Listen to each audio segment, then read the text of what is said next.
Beautiful music playing for you on your number one station, RX Radio. It's a beautiful day too. It is the 28th of December 2022, and it happens to be Denzel Washington's birthday. Aww. Denzel Washington today turned 68 years old. And but he has grown. He has. In the 90s, I think he appeared on the cover of People magazine and was voted sexiest man Alive. I think that was 1995. Should be 95 or 96. He was a heartthrob. I mean, even in his old age, you can look at him and you're like, this man is gorgeous. I think he's kind of let go. I know. He's kind of... Here's the thing. He doesn't look as hot as he was when he was younger, of course. But then he's a handsome, older look at man. him. Look at him in Training Day, and you look at him now. Training Day, he was the G. He was the G. That's right. But you see, for some reason, there is a way I am inclined towards men that are older. Even just looking at them, I appreciate them. I see them and I'm like, brother, I see you. Really?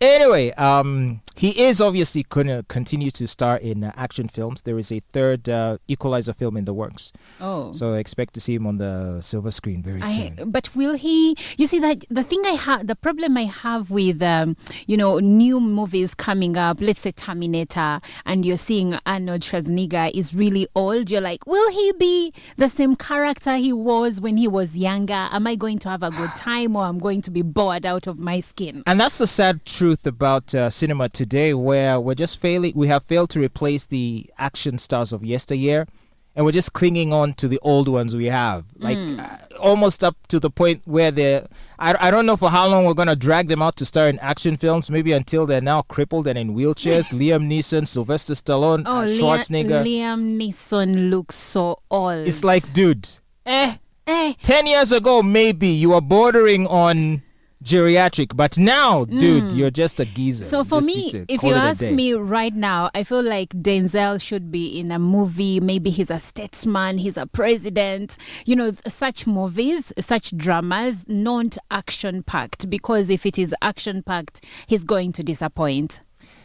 Or maybe not. Let's wait and see. The third installment of Equalizer should be coming out sometime next year. Okay. Well, speaking of fun things, let us turn our attention to South Korea, which is a very interesting country. It is a very technologically advanced country. Yeah. And you love your smartphones, don't you? Samsung phones, aren't they all made there? Yes, they are. And actually, I've heard that software for iPhones is also made by Samsung. Is it? Yes. Well, I wouldn't know. I do have an iPhone 6, so let me not even brag. That one where they forgot to bite the apple. Is that the iPhone 6? The iPhone 6. It's that ancient, eh? Yeah. And I might be at risk of getting the phone bricked. Because with iPhones, they keep updating. And I think if beyond a certain model, they can no longer update again. They slow them down. You can't do anything with it. So you need to get one of the current ones if you still want an iPhone. Okay. How much is it, by the way? Is it a 14? That's the latest? The 14 has gone down. Now the prices are around 4 million, 4.5, depending on which one you're getting, Pro Max or the other one. But in the beginning, it was 8 million. Really? 8 million. My goodness. Anyway, let's talk about South Korea. They have lifted an import ban on adult-sized sex dolls. Mm-hmm. So what is an adult-sized sex doll? What is it? Well, that's an ideal wife, I guess. I'm joking. Oh, gosh. I'm joking. But essentially, it's I guess it's an advanced sex toy built in the shape of a person that you can carry around and utilize for your sexual pleasure.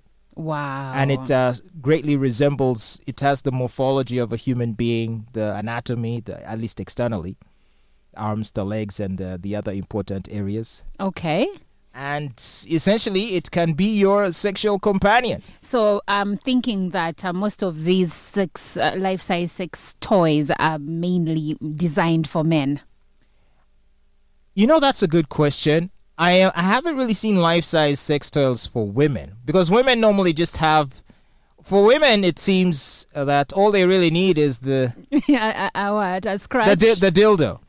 I mean, for most of them, the dildo takes care of their business completely. And I feel like this speaks to the difference between men and women and how emotional we might be when it comes to intimacy. Because think about it. Whereas men are supposed to be the more insensitive, unemotional ones, they are the ones that want the toys that fully represent the female form. And have you not seen news stories of guys who get married to their sex dolls?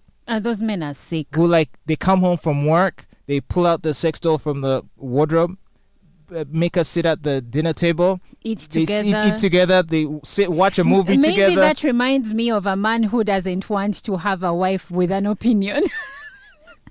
What are you trying to say? So he has his doll, he sits with it, he feeds it, he has to do everything because he doesn't want her to do anything. Not because he cares, but because he enjoys being in control. Well, if that's what he wants, is that a problem? Being in control? Well, let him control his toy. Why would you judge a man for that if he's happy and he's not harming anybody? I'm not judging. I'm just saying. Unless you believe the robot has rights, the toy has rights. Auntie, I'm saying this man is resorting to a robot because he cannot afford to be with an actual human being who has opinions. Yeah, because a robot has an off switch, okay? Yeah. When you're done dealing with it, just switch off. So I'm curious. So after you're done, and releasing all your sins, you go and wash it. Yeah, you have to. As with all sex toys, you have to. That is too much work. There's an element of maintenance you have to do, even for female sex toys. No, of course I know that. You don't think you have to wash your dildo? But I know, but that is easy. It's like a banana. You get a banana, you wash it, and you keep. But now this one is in like the form of a person, so you have to go onto the inside and scoop out stuff. I think the orifices are detachable. So the orifices in question can be detached and then so that you soak them, washed separately and reinserted as and when needed. Oh gosh, that as is and when a lot duty of calls. And in case you're wondering why I might know a lot about this, okay, why? I just read it on the internet. So, you're sure you've not been there, done that? Oh no, they're too expensive. Oh, really? And even if I wanted to, I think that there is one hurdle like I would never be able to cross. Which one? Because if I say imported one, and it reached say customs, oh gosh, yes, they'd call me to declare it and maybe pay taxes on it. So they'll open the box and they'll ask me, so what is this? What have you smuggled into the country? Fatboy would break the internet because if there is anything I know about Ugandans, it's the spirit of being unprofessional when it comes to certain things. Oh, yeah? Someone would out you. Before you know it, people know that you imported a life-size sex doll. Yeah. My goodness, this is crazy. Oh my goodness. And I've also had stories that some people that run the sex toys business, sometimes they have their merchandise taken by URA because some Puritans in there say that this should not be coming into the country. Well, there was a time I had a business. Well, I imported a few of those toys, the ones for the ladies, because they're small enough and whatever. Now the supplier wrote a different thing on the guys I bought it from on eBay on the forums. I think they wrote something like, what did they write? They wrote something like electronic, I don't know, headphones or something like that, Bluetooth headphones or something. So, there was no questions or there was no issue. And so, yeah, I was able to hand them over to the happy clients. Oh, so if you don't want to be disturbed by customs, you have to rename them. Actually, a lot of suppliers who supply things like this, they actually even tell you, oh, by the way, we can anonymize the item so as to avoid embarrassment, because they know that it's one of the impediments for potential customers who may want to purchase these things but maybe are scared that maybe the wife will open the mail when it comes and he'll have hell the husband to pay. Why is it that men hate it when hate the thought, okay, not all men but many guys don't like the thought of their women owning dildos? I'd be okay with it, me personally. But I guess for the men that are concerned, it's an issue of pride, masculinity. Maybe they feel undermined. When That, or maybe they feel like the dildo is going to outperform them. Because let's face it, there are things that thing does that no human being can ever do, really.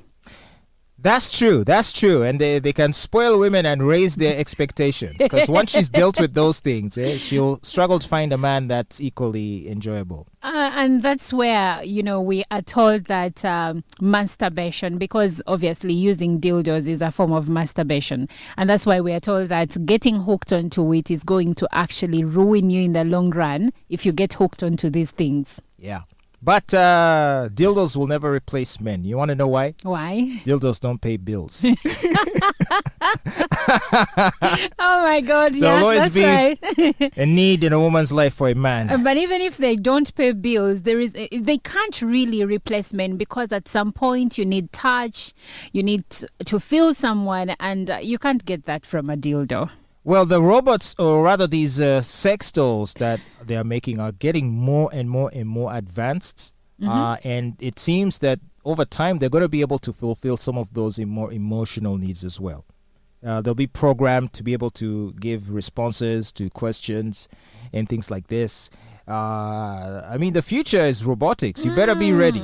And Elon Musk is there also working on his own robots, and then artificial intelligence is becoming very... Have you heard of this chat? What is it called? Chat AP, something like a website where you ask it a question and it replies to you like a human being. Yeah. People have been having fun with it on the internet. Yeah. So that's how sophisticated technology is getting. And some companies are trying to make artificial wombs where babies can be grown in... My goodness. Yes. My goodness. It's crazy, but no one, and here is where I become religious, no one will ever supersede God and what he can create. Well, it looks like man is trying to play God. And then the Tower of Babel will happen. Okay, so back to South Korea, where they have lifted an import ban on adult-sized sex dolls. So this decision came after years of debate over whether the government was interfering in people's private lives. The revised guidelines allow adult-shaped dolls through customs, but then childlike dolls resembling minors are still prohibited. According to the Korea Customs Service, sex dolls are not illegal in South Korea. However, thousands of them have been seized by customs since 2018. And officials blocked the import of life-size sex dolls under the law that restricts goods that are seen as harming South Korea's traditions and public morals. That's too late. It's too late. I mean, K-pop already destroyed all your public morals and traditions. Did it though? Because you know that K band, what is it called? BT. I mean, where the dudes all wear lipstick The and BTS makeup. band. Yes. How is that? Do you know that two of their members are joining the army next year to do that compulsory military service? Yeah. So maybe their traditions are still there and some of their values. Okay, so, and this is where it gets controversial because they allow the importation of the adult-sized ones, but then the ones that appear to look like minors, they ban it. And the reasons, I guess, are not hard to imagine. I mean, it just seems wrong. The reasons are obvious. It would be promoting pedophilia in a way. What do you think of the argument that it might... So if you have pedophiles in your society, let's say, what do you think of the argument that this would give them an outlet? So whereas instead of targeting, let's say, the actual human minors, they could have whatever twisted thing they have going on in their heads that gives them this predilection. It would be channeled through the toys and the artificial devices rather than harming actual human children. But you see, for me, I believe that pedophiles are actually sick people, because I don't know how a grown man would be attracted to, let's say, a girl that is 5 years old, right? So, and I believe that they may try to channel that through the toys, but at the end of the day, their source of the thing that turns them on much is the child themselves. So they will try the toys, but they will eventually go back to the real thing. you don't think it's kind of reminiscent of the argument against video games? The argument, when you look at the argument against video games, what they say is that, let's say the video games like Call of Duty, where essentially you're murdering people. You're murdering hundreds of people in a single game. You are killing, you are shooting, you are throwing grenades, firing rockets. People are being massacred in these video games. And yet we don't think of these video games as encouraging actual violence. We seem to accept it as an acceptable outlet for that aggressive instinct for men, that they can channel it into a violent video game rather than say onto society where they'd harm actual people. But you see, you may be as a human being, you may have emotions or hormones that you need to let off. But when it comes to things like rape, pedophilia, I feel like that is totally different, and you may not necessarily channel it through something else like a toy. I feel like at the end of the day, that person will want to have intercourse or carnal knowledge with the actual person. I mean, isn't that the same argument? Like I said, isn't that the same argument someone would make against, say, violent movie or violent music or violent games? That, yeah, sooner or later, once he's done killing all of the pixelated humans on the screen, he's gonna want to shoot up actual but also humans. Also, investigations have shown over time that some serial killers actually had traits of that character through the things they used to love doing, through the games they played, the movies they watched. And parents can be like, this boy used to kill cats. This boy used to, strangle goats at home or stuff like that. And at the end of the day, so if your son, killer. because obviously, when he grows old enough, he's probably going to want to play some violent video games. He's going to want an Xbox or a PS, and maybe he already does that, plays those games with his friends during holidays. Is he going to become a killer? No, not everyone will, but there are exceptions that have become, right? Anyway. Because we have also seen news stories of kids that watch games on YouTube, and then they come home and they try to do the same things. Well, it's definitely a complicated issue, and it just says something about society that we would even have to resort to the use of dolls in any context, whether it's adult-sized or otherwise. It's like, what happened to the human connection? Can't men and women just work out their differences so that they don't have to utilize all these toys and gadgets? But sometimes such men, Bambi, to cut them some slack. Some people are awkward around people. Some people have issues with themselves. They're not confident enough. They cannot talk to girls. They cannot handle relationships. So they're like, instead of being lonely, I can do this. Oh, wow. And unfortunately, the loneliness seems set to only increase as we become more isolated, more atomized as societies, more individualistic. We've lost the sense of community. That's true. And this is a very sad reality we're living in, going into 2023.